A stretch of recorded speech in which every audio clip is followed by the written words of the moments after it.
Orkenspalter TV ist auf der Gencon in Indianapolis endlich und das erste Mal. Und egal, wo wir bisher waren, nichts ist wirklich damit vergleichbar. So viele Rollenspiele habe ich noch nie auf einem Haufen gesehen. Wir werden hier rumschnuppern, wir werden spielen, wir werden shoppen, wir werden mit einer Menge Leute reden und bei vielen von diesen Dingen werden wir die Kamera dabei haben, damit wir euch ein bisschen was davon mit zurück nach Deutschland bringen können.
Wick presents, they take their pirate theme very seriously, as you can see. Aye, we do, lassie. We take it very seriously.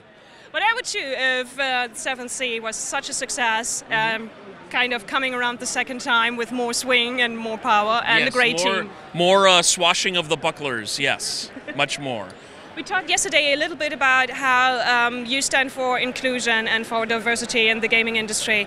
How do you go about hiring a team, and how do you find the talent that you get to work on 7th Sea and your other games? Well, we just look for the most talented people. That's just the way it is. And sometimes the most talented people are women. Sometimes the most talented people are people of color. And sometimes the most talented people are, white men. And sometimes, it does. So what we do is we just don't use anything as an exclusion, right? But a lot of it is also finding talent that is being ignored because they are women or because they're people of color. And in that case, it's like, oh no, you're on board. Just done. You're on board. So that's pretty much what we do. You also keep looking for talent in places where I think some gaming companies wouldn't, like your artist who won an Annie for Best Cartography. He's actually a cartographer and not working in the fantasy world before 7th Sea, right? Well, he was doing some game design work. He has a game. Mark Richardson has a game, and he's a game designer. But we were like, we really want to have. For me, the maps were really important. And a lot of gaming maps are very pretty and not very useful, right? Yeah. And so they're like, oh, I want to put this on my wall as opposed to I want to put this on the table, right? And so Mark was an obvious choice. He's a cartographer for Canada, for the nation of Canada. He makes their maps. And so we plucked Mark out and we went, I want to have a really useful, readable map, and I don't care if it looks modern, because I want players to be able to put it on the table and use it. And so Mark used the same software that he does to make maps for Canada for our maps, which means that eventually we're working on it. You're gonna be able to put them into Google World and use them to measure travel and all that. I mean, the utilities that Mark's used, the tools that Mark uses, are more than just Photoshop and Illustrator. He uses actual software that's designed to make maps, and it's why I think we have the best maps in the game industry. So maybe there's going to be a Terran globe that you can zoom in and out of in the future. We're working on it. Let's talk a little bit about design philosophy, because your team yesterday made it sound a little bit like you come in with wild ideas and they kind of push them into a direction that is maybe a little bit more smooth. How does it work? Yeah, that's the ribbing of me. But it to a certain extent it is true. I work with everybody. I have goals, and but like I said yesterday, a lot of my CEO. How did I become a CEO? A lot of my CEO philosophy is to hire qualified people and then get the hell out of their way, right? Give them a direction and just let them do their job. And so far, that's worked really, really well. Danielle is our line developer for 7th Sea, and I said, she's a big 7th Sea fan. And so we talked for about 2 hours about what I wanted the new 7th Sea to be. She talked to me about, thoughts that she had about that, changed my mind a little bit about a couple of things. And I said, okay, go. And I did not see Nations of Thea 1 or 2 until the drafts were sent to me. And she worked with all the writers. She, she made changes. She gave them advice. And all that kind of stuff. And then when they came to me, I read through them. I made maybe a couple of notes here and there, but otherwise I didn't need to because I hired someone who knew how to do their job. And I could just let her go, and she did. And now Nations of Thea 1 or 2 are fantastic. So that's essentially my design philosophy. Okay, thank you so much, and good luck with going to the east to Kitai and going further into the world of Terra. Yeah, it's going to be crazy. It's something that it's really neat because it is something that old school L5R fans have always wanted. They've always wanted 7th Sea and Rokugan to be in the same place. And I can't give them Rokugan, but I can give them Kitai, and Kitai is all kinds of. I've been immersed in samurai and Eastern philosophy. I'm a philosophy, student, so I've been immersed in that for so long, and it was 20 years since we first did Rokugan, and I've learned a few things since then. So Kitai is going to be a lot of fun. Okay, so just let me say at the end, even if the travel to Kitai will be 1,000 miles, let's start with the first step. Start with the first step. That's how you get there. See you at the Kickstarter. Thank you. Yeah, we do have the Kickstarter. It'll be in September. Yeah. Thank you very much. Thank you.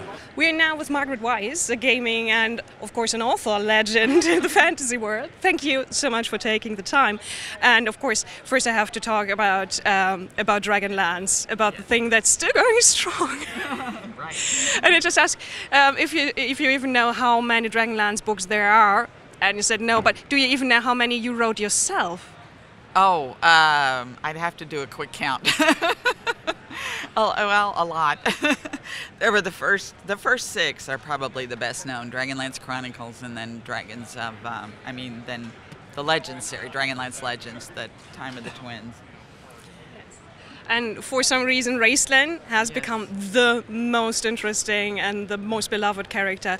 When you started working on the role-playing sessions that were the basis of this, had you any idea how this was going to work out? Well, actually, that's an urban myth.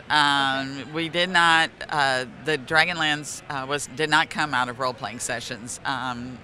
Tracy Hickman and his wife Laura came up with the idea for a world where people rode on the backs of dragons.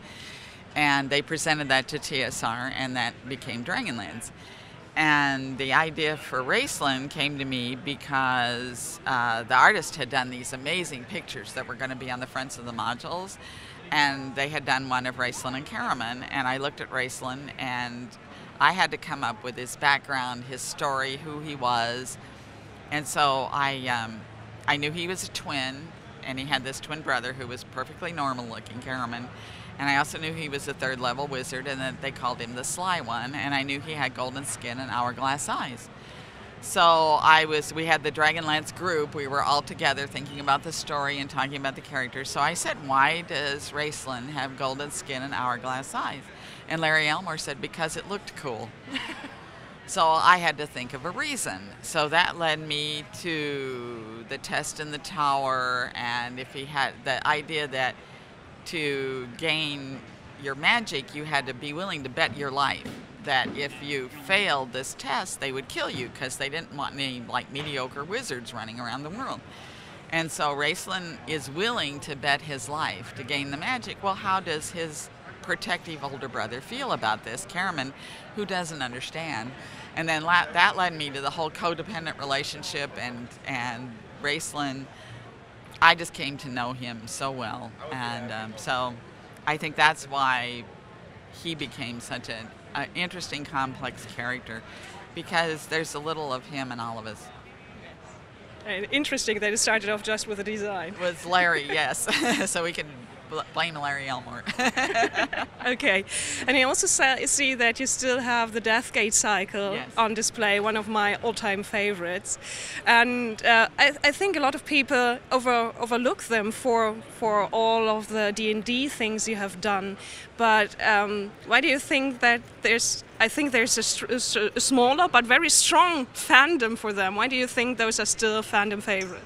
You know, I'm not really sure, but they were like second best sellers to Dragonlance. The Deathgate books have sold, you know, probably over 1 million copies, and they're still in print after all these years, which is really cool. I think it's kind of the uniqueness of the worlds and the characters. People really identify with Haplo, and the dog. I think a lot of people like the dog.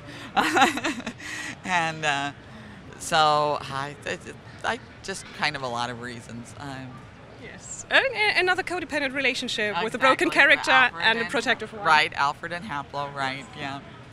Okay, let's talk about the things that are new on the market. Can you tell me a little bit about Spymaster? Spymaster is a lot of fun. It has female heroine, Captain Kate, who has her own dragon, and they're pirates.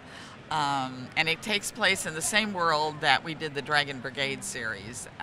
Only there's some characters who kind of come back in, but it's mainly about Captain Kate and a young man who may or may not be a prince, who could be a pretender to the throne, but we deal with him.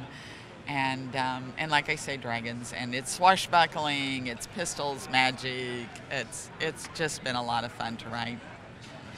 And I think you always try to go like in slightly different ways when it comes to world building with Deathgate cycle, with the background for these books.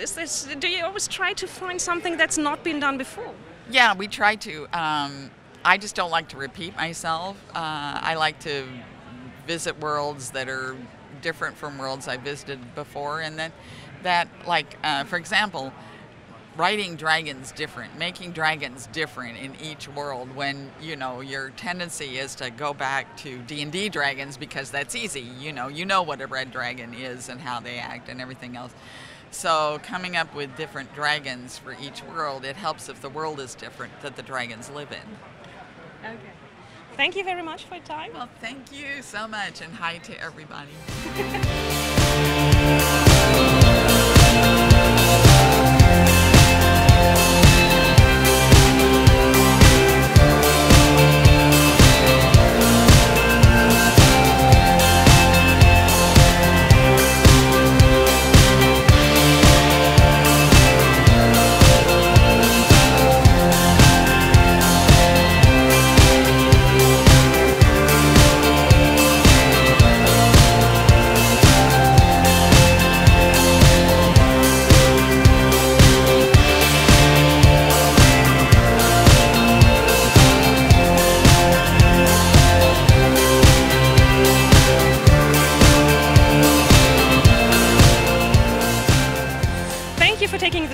Sally Petersen, and first of all, congratulations to another Kickstarter that was massively successful. Are you ever going to run out of factions to produce? Well, I'll tell you the truth. On Onslaught 3, I put everything into it I could possibly think of, and I spent no time thinking about a future thing. That said, if I come up with something in the next year or two, then I might do another Onslaught, but I wasn't holding stuff back. Okay, and the model with working with Kickstarters, I think a lot of people are always, when they're too late, it's hard to get the games. Are you going to kind of produce more Kickstarters just to get the game out more? No. What we've done with this game is that before we launched the Kickstarter, we had all the figures ready to go. We have all the text laid out. Everything is done. And so as soon as the money comes in from Kickstarter, which is not for about a week now, then we immediately send a check to China, and it begins production then. So there's nothing being done after the game. There's no extra production. There's no extra surprises. It's just ready to go. So it will be the quickest Kickstarter ever. We've completely revamped our system because like other Kickstarters we've been delayed in the past, no more. Okay, so you're going to change the face of Kickstarter with being more than on time. Or at least they're going to change the face of Petersen games on Kickstarter. Okay, can you talk a little bit about numbers that maybe people don't see, like what faction is the one that people are most interested in getting? I think we sell slightly more Windwalkers, but all the factions are popular, and a lot of people they have to have them all, so they don't buy just one. So we aren't really seeing a lot of. What they like most is first they get the core game, then they get one or two factions. And then after that, they start saying, maybe I should get some great old ones. Maybe I should get some maps. Maybe I should get the Azathoth faction. But it's core game, factions, and then kind of down from there. Okay. Which one is your favorite faction, or what is the gadget that you like most, like some of the new figurines that you put out with the new Kickstarter? Well, I really am proud of all of the art we did for the new Kickstarter. I think it's fabulous looking sculpts. As far as the factions go, the fact is, since it's my job to design the factions and balance them, the faction that I like the most at any given time is whatever faction people are complaining about, that they don't like, that they think is having troubles, and then that's the faction I put all of my effort on to make it better. So, like, I'm always interested in the worst faction all the time. Right now, I've got them pretty close to being balanced, so I'm sitting. For a while, it was the Chochos. People were complaining about the Chochos. I fixed the Chochos. They tell me that the fix is working really well, and so I'm kind of okay. Gonna take a break now. Is this the hardest part of working on a game? That you have to do the balance later on? Yes. When I worked on Ensemble Studios, they did the Age of Empires series and Halo Wars.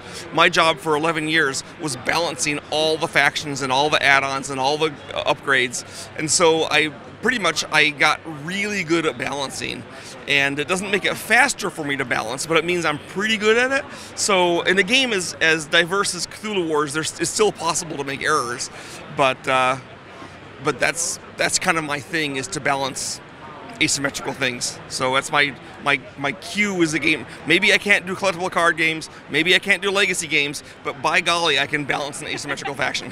We had the chance to interview George R.R. Martin a week ago, and he said he started with games and fantasy with Cthulhu, Call of Cthulhu from Chaosium. Do you even know each other? Have you ever talked? No, I've never talked to George R.R. Martin. I had no idea he played Call of Cthulhu. I'm excited to hear that. And then the one that really took hold for a while was Call of Cthulhu.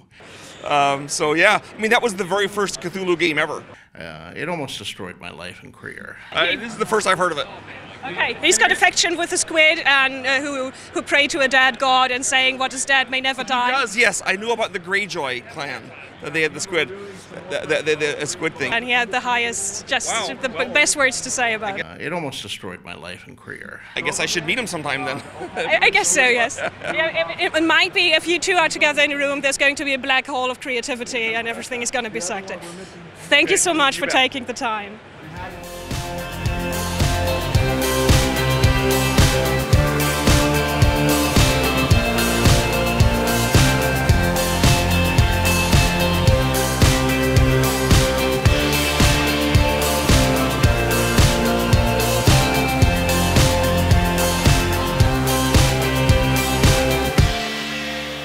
James Sutter of Paizo, and we're going to talk about Starfinder, and it's going to be a little bit theoretical because we can't look at the book anymore. Sure, it's true. Yeah, we were really shocked by how quickly it sold out yesterday, but obviously it was super gratifying to see the wave of people the first day.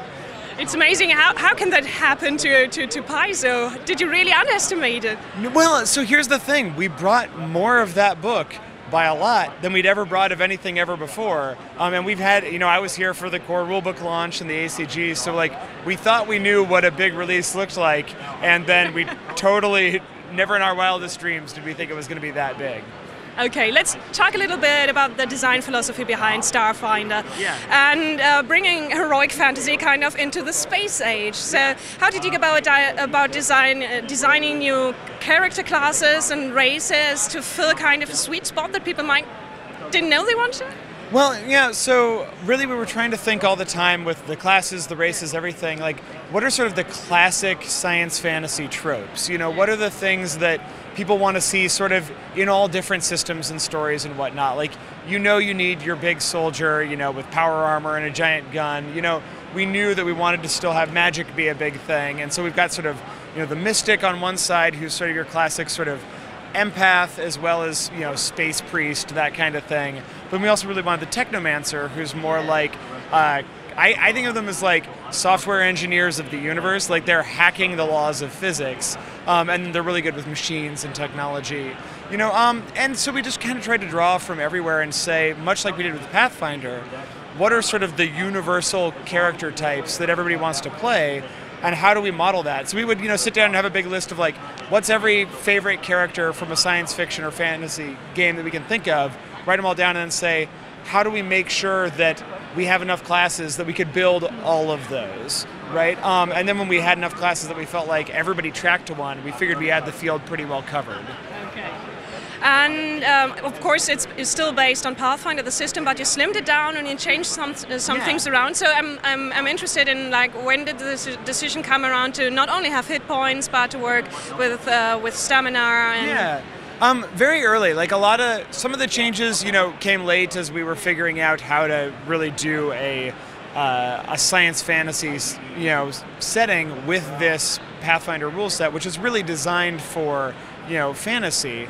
And so some stuff we knew we wanted to do early on, like the stamina was kind of just a thing we knew we needed to do because we have what we call the 5-minute adventuring day that, things like D&D have always suffered from, where, the wizards and the clerics or whatever use up all their spells really quick.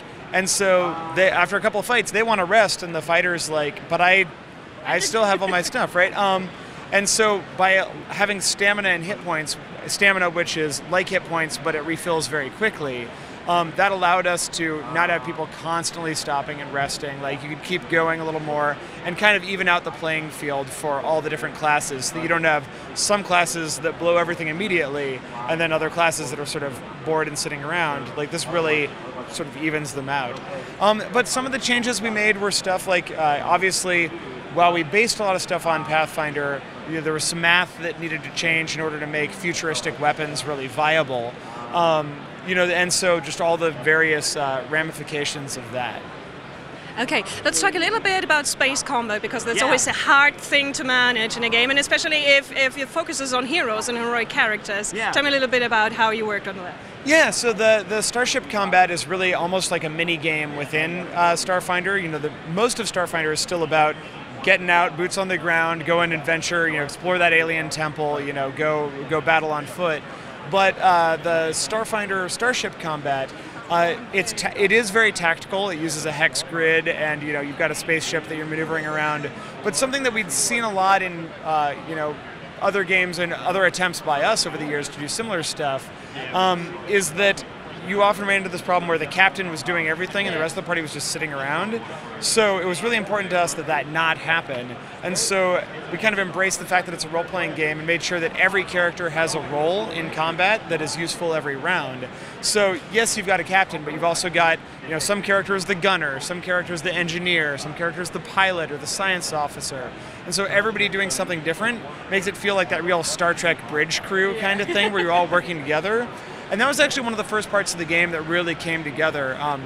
Jason Bullman, our director of games, took sort of the first crack at the system, and then Starfinder developer Jason Keeley really went in there and hammered on it. So I say the Jasons of Paizo really brought starship combat to the game, and they did a fabulous job. It was from the beginning we went, oh, this is really fun. This is its own thing.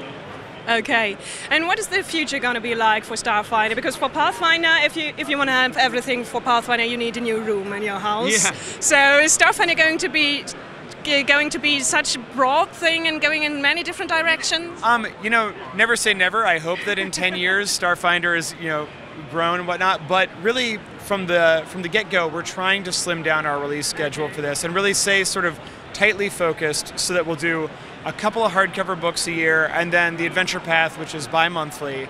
And one of the goals for that, part of it is just, it's a whole nother game and Pathfinder is still going, so we just don't have that many people.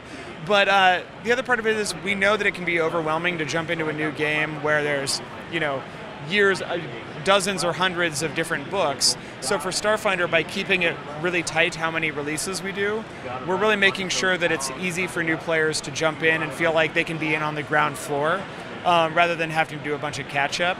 And also, it makes it a little bit easier to collect both that and Pathfinder. And it leaves a lot of room open for the third-party publishers as well. You know, we have an open license, so people can make their own Starfinder books and sell them as long as they're under the license. And so we really encourage that. So we're going to produce a certain amount of Starfinder, but if you want more, there's a whole bunch of people out there producing more adventures, more monsters, all that stuff. So we really encourage people to check that out too.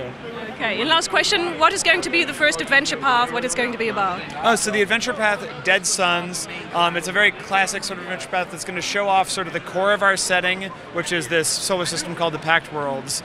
And then it's going to go off in new directions because exploration is really a big part of Starfinder as well. And so this one starts where somebody has just jumped out of our hyperspace, which is called the Drift, with this mysterious asteroid and an abandoned spaceship. And you have to go in and figure out what happened, what's going on, and you'll find clues that there's something much bigger than anybody could have imagined, sort of galactic threat, of course. And so it's a very classic. We're hoping that it'll be kind of the same way that Rise of the Rune Lords was sort of a classic Pathfinder adventure that everybody kind of rallied around. We're hoping that Dead Suns will be the same.